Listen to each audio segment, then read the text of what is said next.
Guys, welcome back to my channel Earth Mom Dehradun. मैं हूं ज्योति और वेलकम है आप सभी का मेरे चैनल में। अगर इस वीडियो के माध्यम से आप चैनल में नए जुड़े हैं तो प्लीज चैनल को सब्सक्राइब जरूर करना, वीडियो को लाइक जरूर करना ताकि मुझे एक मोटिवेशन मिले और मुझे पता चले कि मेरी वीडियो आप में से कितने लोगों को पसंद आ रही है।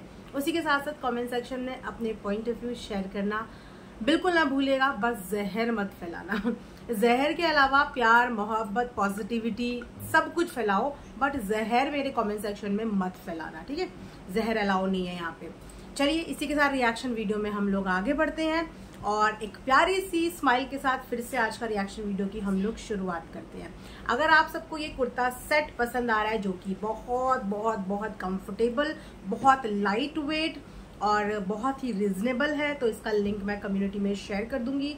प्राइस मुझे ठीक से याद नहीं है, मैं देखने के बाद कम्युनिटी में शेयर कर दूंगी। इसके साथ दुपट्टा भी है, साथ में पैंट भी है, लेस वर्क भी यहाँ पे हुआ हुआ है, मतलब बहुत ही कंफर्टेबल कुर्ता सेट है।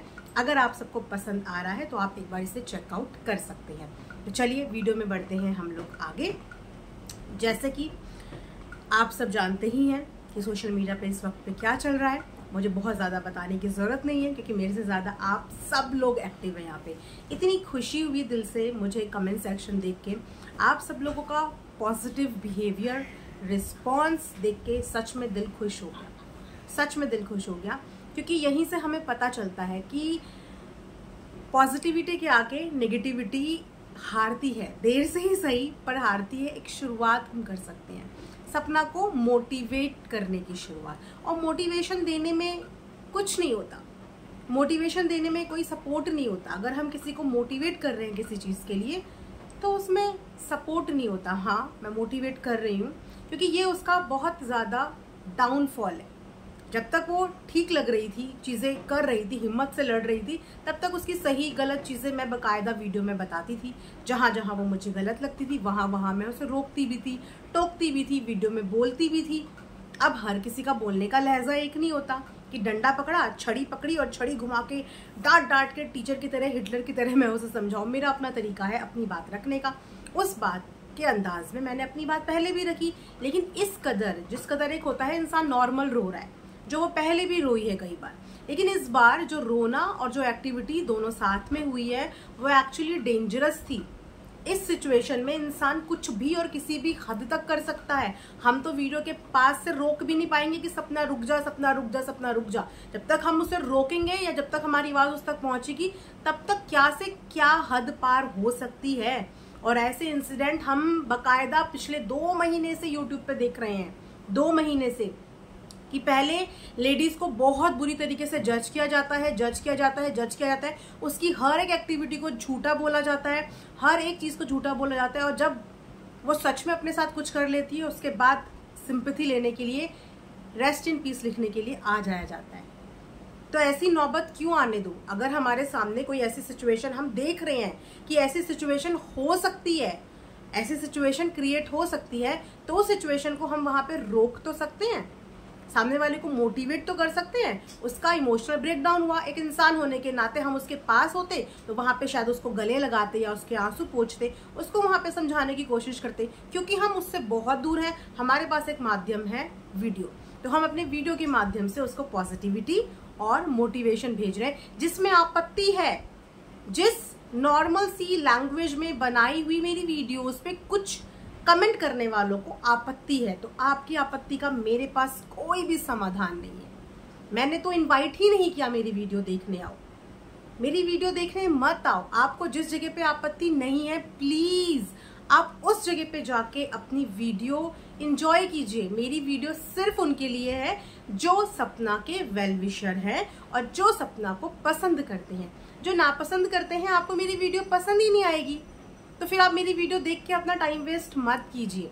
लेकिन यहाँ पे कुछ कमेंट करने वाले ऐसे भी हैं जो सपना से तो हेट करते ही हैं, उससे तो जी जान से नफरत करते हैं, लेकिन जो उसके लिए वीडियोस बना रहे हैं उनसे भी नफरत करते हैं, उनसे भी उनको हेट हो जाती है। मुझे लगा था शायद ये कमेंट का सिलसिला मेरे साथ ही जोर शोर से चालू है, बट नहीं। मैंने देखा मेरे आसपास के 5-6 रिएक्शंस आज सुबह से मैं देख चुकी हूँ, उनके थंबनेल टाइटल पढ़ चुकी हूँ कि उनके साथ भी यही चीज हो रही है।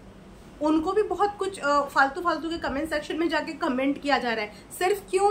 क्योंकि वो सपना के इस इमोशनल ब्रेकडाउन में सपना की आंसू पोंछने में, उसको खड़ा करने में मोटिवेशन दे रहे हैं। सिर्फ इस वजह से उनको भी परेशान किया जा रहा है। तो भाई परेशान कर लो, आप जितना परेशान करते हो कर लो।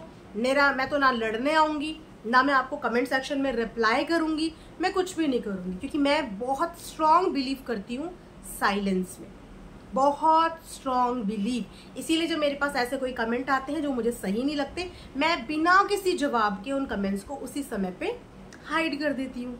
मैं जवाब देना भी जरूरी नहीं समझती। मैं जवाब देके अपनी एनर्जी क्यों वेस्ट करूँ, अपनी एनर्जी, अपना टाइम क्यों वेस्ट करूँ। अगर आपके साथ मेरे थॉट्स नहीं मिल रहे हैं तो डिस्टेंस बना लो, इतना डिस्टेंस बना लो कि मेरे चैनल के आसपास, कमेंट लिखना तो बहुत दूर की बात है, मेरे चैनल के आसपास भी मत मंडराओ, इतनी दूरी बना लो। और अपनी ये हेट प्लीज अपने पास रखो, क्योंकि मेरे जगह पे, मेरे चैनल पे, मेरे कमेंट सेक्शन में किसी भी हेट के लिए कोई भी जगह नहीं है। कंटेंट से रिलेटेड बात एक अलग बात होती है, हर कंटेंट को पर्सनल ले जाना और फिर सामने वाले को दुआएं बद्दुआएं देना, तो बाबा ये अपने बस की बात नहीं है। ना तो हम अपने मुंह से किसी को बद्दुआ देते हैं, ना हम बद्दुआ लेते हैं। इसीलिए हम उन कमेंट्स को कर देते हैं सीधा सीधा से हाइड। ठीक है, अब बढ़ते हैं रिएक्शन वीडियो में आगे। सपना की अभी तक ऐसा सोशल मीडिया पे कोई भी अपडेट नहीं आई है। वो कैसी है, कहाँ है, किस हाल में है, इस बारे में फिलहाल कोई भी अपडेट नहीं है। बट वी होप कि वो ठीक हो, वो ठीक हो। उसने अपना एक इमोशनल ब्रेकडाउन यहाँ पे शेयर किया। अब हम होप करते हैं कि थोड़ा सा उसका मन हल्का हो गया होगा। बट यहाँ पे मुझे शिकायत है अंकल जी से। शिकायत कर सकते हैं हम, अंकल की बच्चों की उम्र के हैं तो बिल्कुल हम उनसे शिकायत कर सकते हैं। अंकल से शिकायत है कि अंकल चाहते तो इस इमोशनल ब्रेकडाउन को रोक सकते थे। ये इमोशनल ब्रेकडाउन नहीं होता अगर अंकल चाहते, क्योंकि ये सब चीज़ें उनके हाथ में थी। चलो अंकल ने फ्लो में एक वीडियो बनाया, उस वीडियो को भी भूल जाते हैं, 1% उस वीडियो को भूल जाते हैं कि अंकल ने एक वीडियो में एक बहुत बड़ा स्टेटमेंट दे दिया जो हर्ट करने के लिए काफ़ी था। क्योंकि अगर वो सपना के लिए स्टेटमेंट होता तो चलो तब भी जस्टिफाई था कि नहीं पसंद, लेकिन वो स्टेटमेंट बच्चों के लिए भी दे दिया तो वो हर्टफुल था। ठीक है, कल की डेट में बच्चियां बड़ी होंगी, जब वो स्टेटमेंट सुनेंगी तो वो भी हर्ट होंगी। फिलहाल उन्हें कुछ समझ में नहीं आ रहा होगा तो उन्हें अभी हर्ट होने का सवाल ही नहीं है। लेकिन उसके बाद अगर अंकल ने उस इंसिडेंट पे छोटी बच्ची को सपोर्ट किया, अब आप में से बहुत सारे लोग मुझे कमेंट भी करते, दीदी क्यों छोटी बच्ची बोलते हो, कहाँ से छोटी बच्ची, 18+ होने वाली आई थिंक हो गई, आप क्यों छोटी बच्ची बोलते हो। भाई वो कितनी भी बड़ी हो जाए, हमसे छोटी है तो हम छोटी बच्ची बोलते हैं। ठीक है, हम उसे छोटी बच्ची बोलते हैं, ना समझ बच्ची। तो मैं यही करके बोलूंगी, उस छोटी बच्ची के लिए अंकल ने स्टैंड लिया, नेगेटिव कमेंट्स करने वालों के खिलाफ स्टैंड लिया, बहुत अच्छी बात है। लेकिन जब बात आई उनकी पोतियों के ऊपर, यानी कि उनके बच्चों के ऊपर, उनके बच्चों के अंश के ऊपर, जिनको वो हमेशा ये क्लेम करते हैं कि वो बहुत ज़्यादा प्यार करते हैं, हमेशा क्लेम किया है उन्होंने कि वो प्यार करते हैं, सब कुछ उन्हीं का है, बड़े होके उन्हीं को मिलने वाला है, ये सब चीज़ें ना। तो जब उन बच्चों पे ये बात आई कि तुम अपने पापा को भी पापा नहीं बोल सकती, राजवीर तुम्हारे पापा कैसे हैं, बड़ी वाली बेटी के लिए जब ये बात बोली गई, जबकि बकायदा राजवीर भैया ने तो अपनाया ही उस छोटी बच्ची की वजह से था कि ये किसी गलत हाथ में ना चली जाए, गलत जगह पे ना चले जाए, घर का बच्चा है, घर पे सेफ रहेगा, यही बोल के अपनाया था ना। तो जब उस बच्चे के ऊपर बात आ गई थी कि ये राजवीर को पापा क्यों बोल रही है, इसके कौन से पापा हैं, तो क्या उस समय पे अंकल उस बच्ची के लिए भी इसी तरीके से आ जाते कि हमारे घर की पोती है, वो हमारा वारिस है, हमारी बच्ची है, कैसे आप लोग ऐसा कमेंट कर रहे हो कि वो उनको पापा ना बोले। काश उन बच्चियों के लिए भी अंकल स्टैंड ले लेते और काश उस पड़ोसी को रोक लेते जो दे दनादन वीडियो तब तक बनाता रहा जब तक उसने सपना का ये हाल नहीं कर दिया। वो तब तक नहीं रुका, वो तब तक हमेशा एक हिंट देके जाता है सोशल मीडिया पे, सपना को ट्रॉल कराने की हिंट। उसने ये हिंट सोशल मीडिया पे दी कि बर्थडे भूल गई। सच में जब तुम जैसे दोस्त जो आज तक कभी भैया की जिंदगी में दिखे नहीं, जब तुम जैसे लोग बर्थडे याद कर रख सकते हैं, तो वो एक बीवी होकर अपने पति का बर्थडे नहीं याद रखेगी। जब तुम जैसे दोस्त याद रख सकते हैं। इसने उसको ट्रोल कराने के लिए बकायदा वीडियो बनाई और फिर क्या था, सोशल मीडिया पे कोई चीज छपती है तो लोग अपने अपने हिसाब से रिएक्ट करने लगते हैं। लेकिन सोचने वाली बात है कि एक बीवी वाकई में अपने हस्बैंड का, जो इस दुनिया में है भी नहीं, उसका बर्थडे भूल सकती है। लेकिन इस इंसान ने उस दिन ट्रिगर किया। अंकल उस समय भी इसको रोक सकते थे कि रुक जा, छोड़ दे, मत कर। तो ट्रिगर पे ट्रिगर, ट्रिगर पे ट्रिगर, लास्ट में उसका ये बस्ट आउट हो गया। तो ये सब चीजें रोकना अंकल के हाथ में था। अपनी पोतियों के लिए भी आके स्टैंड ले लेते कि उनके लिए भी नेगेटिव कमेंट मत करो। एक बार डंके की चोट पे ये बोल देते कि मेरे परिवार वालों के लिए तुम में से कोई नेगेटिव कमेंट मत करो। वो तो गार्जियन है, गार्जियन हमेशा से समझदार होते हैं, उनको जिंदगी का सबसे ज्यादा तजुर्बा होता है। वो अपने हर एक बच्चे को बोलते हैं सुरक्षा कवच होते हैं। घर के जो बड़े होते हैं वो अपने घर के बच्चों का सुरक्षा कवच होते हैं कि घर पे कोई भी आंच आने से पहले हमसे होके गुजरेगी, हमसे होके गुजरेगी। तो परिवार के एक बच्चे के लिए स्टैंड ना लेके परिवार के सब बच्चों के लिए लेते और बोलते कि मेरे परिवार के किसी भी बच्चे को कुछ भी गलत बोलने की जरूरत नहीं है। यहाँ पे अंकल ने खुला खुला खुद बच्चों में भेदभाव कर दिया। उसके बाद पड़ोसी ने रही सही कसर पूरी कर दी और उसके बाद वो लड़की टूट गई, क्योंकि इस टाइम पे उसकी मम्मी भी उसके पास नहीं थी। उसकी मम्मी पिछले कुछ दिनों से अपने घर गई। अच्छा, मम्मी से याद आया, कुछ लोग मम्मी की प्रेजेंस को जज करते थे पहले, अब कुछ लोग मम्मी की एब्सेंस को भी जज करने लगे हैं। कुछ लोग कमेंट्स करने वाले लोग पहले मम्मी की प्रेजेंस को कि ये तो है यहाँ पे लालच के लिए, ये तो है यहाँ पे खाने के लिए, ये तो उन्हीं किसी के टुकड़ों में पल रहे हैं। अगर वो पेरेंट्स के साथ ना रहे तो इसको तो आज़ादी मिल गई, इसको तो घर में अकेला रहना था। क्या पता घर में किस किस को बुलाती होगी, क्या पता कहाँ कहाँ जाती होगी। पेरेंट्स के साथ रह रही है तो पेरेंट्स इसके टुकड़ों पे पल रहे हैं, पक्का पेरेंट्स को कुछ लालच होगा। जितने टाइम सपना ससुराल में थी ना, जितने टाइम वो अच्छा पैसा कमा रही थी, उसने तब भी अपने मायके वालों की कोई फाइनेंशियली हेल्प नहीं करी। उनका स्टैंडर्ड तब भी वही था और आज भी वही है। उसने तब भी उनको कोई पैसे की हेल्प नहीं करी थी, क्योंकि उसके पास उस समय पे खुद ही पैसे नहीं रहते थे। तो वो उनकी क्या पैसों की हेल्प करती, उसके हाथ में खुद पैसा नहीं होता था तो वो क्या हेल्प करती। तो उनके पेरेंट्स की जो स्थिति थी वो आज भी वैसी ही है। और अगर उसने अपने पेरेंट्स के लिए हाथ लगा भी दिया तो इसमें कौन सी बुरी बात हो गई। कहाँ लिखा है कि लड़कियां अपने पेरेंट्स के लिए कुछ कर नहीं सकती। अगर वो सक्षम है वो कर सकती हैं। तो अगर वो अपने पेरेंट्स के लिए अच्छे कपड़े ले ले, कुछ ज्वेलरी ले ले, उनके घर में हेल्प कर दे तो वो कर सकती है। ये कहीं पे नहीं लिखा है कि एक बेटी नहीं कर सकती। अगर वो अपने ससुराल को फर्श से अर्श तक पहुंचा सकती है, जी हाँ, ससुराल को फर्श से अर्श तक पहुंचाने में सपना का भी कंट्रीब्यूशन है। मैं ये नहीं बोलूंगी कि अकेले सपना ने चलाया, सपना का भी बराबर का कंट्रीब्यूशन है। क्योंकि पहले इनके घर की जो हालत थी वो पता चला है, इनकी जो वो है मनस्वी जी, उनसे पता चला है कि इनके घर की पहली हालत कैसी थी। जब सपना की शादी हुई, सपना इनके चैनल का कंटेंट का हिस्सा बनी। जैसे जैसे उससे एक्ट कराया गया वैसे वैसे उसने एक्ट करना शुरू किया, डांस करना शुरू किया, रील्स करनी शुरू करी, उसको प्रमोशंस मिले, उसने ऐड करा। उसके बाद इनका जो दिन थे वो अच्छे बनने संवरने लगे। फिर प्रॉपर्टी पे प्रॉपर्टी खरीदी गई, जो लाइफ में क्रेडिट्स चढ़े हुए थे वो क्रेडिट उतारे गए।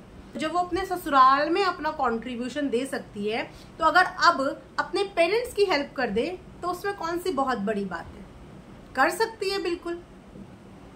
अब कुछ लोगों की ये इंटेंशन है कि सपना जिंदगी में अकेली रह जाए।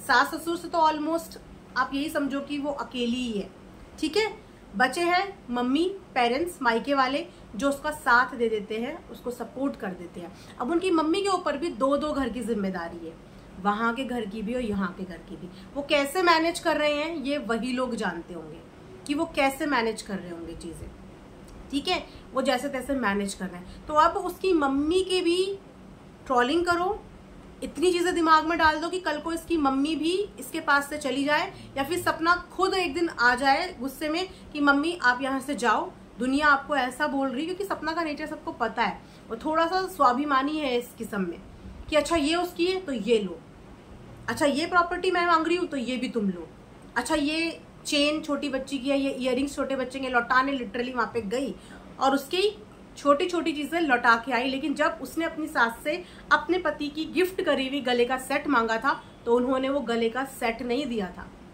ऐसा नहीं था कि वो सेट नहीं खरीद सकती थी, वो बिल्कुल खरीद सकती थी, लेकिन उन सेट में यादें थी उसके पति की, उन्होंने वो नहीं दिया। लेकिन जो चीजें उसके पास छोटी बच्ची की थी वो बकायदा उसकी अमानत उसको दे के आई वहां पे। तो उसके अंदर थोड़ा सा इन चीजों में स्वाभिमान है कि जिस चीज के लिए उसे रोकते हैं ना, वो फिर वो चीज छोड़ देती है कि ठीक है ये भी लो, इस वजह से प्रॉब्लम हो रही है ये भी लो। तो वो चाहते हैं, जो चाहते हैं कमेंट सेक्शन में, जो उसके कट्टर हेटर्स हैं, मैंने बोला ना एक डाई हार्ट फैंस और एक डाई हार्ट हेटर्स, जिनका उसने कुछ भी कभी जिंदगी में कुछ नहीं बिगाड़ा लेकिन वो फिर भी उसके हेटर है। ये हेट उनके अंदर आ जाती है, पता नहीं कहाँ से आती है पर आ जाती है। तो वो चाहते हैं कि ना तो उसके साथ उसके मम्मी पापा रहे, ना उसके भाई भाभी रहे, ना ससुराल वाले रहे, और वो अकेली एक कमरे में आइसोलेटेड हो जाए, जिंदगी में अकेली रह जाए। ना तो उसको कोई पूछने वाला हो, ना उसका कोई फ्रेंड हो, ना उससे कोई बात करे, ना उसके कोई करीब आए, ना उससे कोई मोटिवेट करे, ना उसे कोई सपोर्ट करे। उसको लाइफ में अकेला करना चाहते हैं, बिल्कुल अकेला। इसीलिए उससे जुड़े हुए हर एक इंसान को टारगेट किया जाता है, हर एक इंसान के लिए गंदे गंदे कमेंट्स किए जाते हैं, ताकि वो इंसान जब अपने लिए कमेंट्स देखे तो उससे खुद दूर होना लग जाए। मम्मी ये कमेंट्स पढ़े तो मम्मी दूर हो जाए, ऐसा करा जाता है। उस लड़की से इतनी, मतलब उसके लिए इतनी साजिशें रची जा रही है, इतने षड्यंत्र, सिर्फ कि वो अकेली रह जाए, सिर्फ कि वो अकेली रह जाए। ये चीजें यहाँ पे हम भी समझ रहे हैं कि स्ट्रैटेजी क्या चल रही है, हम बिल्कुल इस चीज को समझ रहे हैं। अंकल आंटी को अकेले छोड़ने का प्लान सिर्फ सपना का नहीं था कि अंकल आंटी को वो अकेला छोड़ना चाहते थे। उसको पता था अंकल आंटी के पास अपने मायके का भरपूर सपोर्ट है, आंटी के मायके का भरपूर सपोर्ट है, अंकल के साइड का कुछ अता पता नहीं है। आंटी के मायके का भरपूर सपोर्ट है, वहाँ पे इतने बच्चे हैं, इतने लड़के हैं कि कोई ना कोई उनके पास आके वहां रह लेगा, वो अकेले नहीं रहेंगे।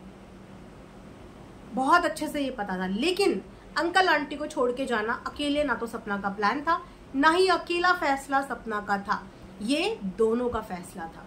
तो जितना क्रिटिसिज्म अगर सपना को मिले तो उतनी ही क्रिटिसिज्म की हकदार यहाँ पे इक्वली छोटी बच्ची भी है, क्योंकि दोनों की मिलीजुली सरकार के तहत ये दोनों घर से निकले थे। पहले छोटी बच्ची निकली बकायदा वीडियो बना के, उसके बाद बड़ी वाली निकली घर से, तो दोनों ने मिलजुल के करा। बस ट्विस्ट ये आ गया सिचुएशन में कि एक को वापस ले आया गया और दूसरी वीरान हो गई, सिर्फ इतना डिफरेंस रह गया। और यही चीज आज तक भी सपना को खटक रही है, क्योंकि अभी ताजे ताजे जख्म है जो कि दर्द भी करेंगे और ट्रिगर भी होंगे, लेकिन समय के साथ साथ वो जब इन चीजों को भूल जाएगी तो आगे बढ़ जाएगी, बिल्कुल आगे बढ़ जाएगी। तो यहाँ पे सपना को ये मोटिवेशन की जरूरत है कि जो चीज हो गई वो उसकी कभी थी ही नहीं। अच्छा हुआ कि जिंदगी में ये सारे लेसन्स, ये सारे एक्सपीरियंस पहले मिल गए, बाद में मिलते तो और ज्यादा तकलीफ होती। अभी लाइफ बहुत बेटर है। बहुत सारी लड़कियां हैं जो अकेले अपनी जिंदगी चला रही हैं और जिनके पास पैसा भी नहीं है। आपके पास भगवान की कृपा है कि पैसे की कोई कमी नहीं है, सक्षम हो, अपने बच्चों को आराम से पाल सकते हो। तो लाइफ में उन रिश्तों की तो जरूरत महसूस भी नहीं होनी चाहिए जिन रिश्तों को आपकी जरूरत नहीं है। अगर आपकी जरूरत उनको नहीं है तो उनकी जरूरत आपको भी नहीं होनी चाहिए। उनको अपनी लाइफ से बिल्कुल कट ऑफ कर दो और जो जिंदगी अभी जी रही हो अपने हिसाब से, अपने तरीके से जियो, खुल के अपनी जिंदगी जियो। हंसने, बोलने, पहनने, खेलने, कूदने, गाने, हर चीज का फ्रीडम है। अपने हिसाब से अपनी जिंदगी जियो। उस लाइफ को भूल जाओ कि मेरी ऐसी भी कोई लाइफ थी। सिंपल एंड साधारण तरीके से मैं बता रही हूँ। उनकी वीडियोस देखना ही छोड़ दो, उनकी व्लॉग देखना ही छोड़ दो कि वो अपने व्लॉग में क्या कर रहे हैं, क्या बोल रहे हैं, कैसे दिखा रहे हैं। उनको उनकी जिंदगी उनके तरीके से जीने दो। उन्होंने खुद इस बात का ऐलान कर दिया कि उनको छोटी बच्ची अपनी जिंदगी में चाहिए, तो ये उन्होंने डिसाइड कर लिया, ये डिसीजन ले लिया। सोशल मीडिया पे सबने देख लिया। अब आपको कोई इस बात से जज नहीं करेगा कि सपना बच्चों को मिलवाने के लिए क्यों नहीं लेके जा रही है, या फिर सपना फोन पे बात क्यों नहीं करवा रही है। क्योंकि पहले ये एलिगेशन लगा कि वो घर छोड़ के सपना यहाँ आई है, लेकिन इस बार अंकल ने बोल दिया है कि अंकल के घर वो लोग ना आए जिनको प्रॉब्लम है। तो इस बार अंकल ने बाहर किया है, पिछली बार सपना खुद आई थी, इस बार अंकल ने अपने घर के दरवाजे बंद कर दिए हैं। तो अब कोई आप पे ये क्वेश्चन नहीं उठाएगा कि बच्चों को मिलाने क्यों नहीं लेके जा रही हो। तो अपने बच्चों को अपने तरीके से, अपने दम पे पालो। अब कोई नहीं बोलेगा कि हाय दादी रो रही हैं या हाय दादाजी रो रहे हैं। वो अपनी लाइफ उस बच्चे के साथ आजीवन बिताना चाहते हैं तो उनको उनकी लाइफ उसके साथ आजीवन बिताने दो, आजीवन बिताने दो। बस भगवान पे भरोसा रखो। मैंने अपनी लाइफ में सिर्फ एक चीज सीखी है और मैं हमेशा इस चीज पे स्टिक रहती हूँ, हमेशा, कि जब आप किसी चीज का जवाब नहीं देते हो, जवाब देना देखो सबको आता है, कोई अपना जवाब देते हुए बहुत गंदे तरीके से भी चला जाता है, कोई जवाब सही तरीके से देता है, कोई नहीं भी देता। मैं अपनी लाइफ में जवाब नहीं देती। मैं इसीलिए जवाब नहीं देती कि जब हम किसी बात का जवाब नहीं देते ना, हम उस चीज को बर्दाश्त कर लेते हैं, चुप रह लेते हैं, तो हमारे हिस्से का जवाब देने भगवान अपने आप आते हैं। वो जवाब ऊपर वाला देता है, आज नहीं देगा, कल नहीं देगा, परसों नहीं देगा। मेरी खुद की पर्सनल एक्सपीरियंस करी हुई चीज है। जहाँ पे आप चुप हो जाते हो ना, वहां पे आपके बदले जवाब वो देता है, और उसका जवाब निष्पक्ष होता है, बायस्ड नहीं होता, क्योंकि उसको एक तरफा नहीं, उसको सारी तरफ की बातें पता होती हैं। ऊपर वाले को सारे तरफ की बातें पता होती हैं, इसलिए उसके इंसाफ में एक बार यकीन तो करो, एक बार उसके इंसाफ में यकीन तो करो, एक बार खामोशी इख्तियार कर लो। इतनी ताकत है ना खामोशी में, इतनी ताकत है, मैंने खुद एक्सपीरियंस करी है कि कितनी ताकत है। इसीलिए शायद आपने कभी मुझे सोशल मीडिया पे लड़ते झगड़ते, किसी को जवाब देते हुए नहीं देखा होगा इतने सालों में, क्योंकि मैं खामोशी में बिलीव करती हूँ और उसके जवाब में बिलीव करती हूँ। बस तो वही फंडा अपना लो, खुश रहोगी और बच्चे भी खुश रहेंगे, राइट। तो गाइज, इसी के साथ ये रिएक्शन वीडियो मैं यहाँ पे एंड करती हूँ। आई होप कि आप सबको पसंद आया होगा। जल्दी से पॉजिटिव कमेंट्स करो, वीडियो को जल्दी लाइक करो, और नेक्स्ट वीडियो में, तब तक अपना ध्यान रखिए। Thanks for watching earth Mom Dehradun.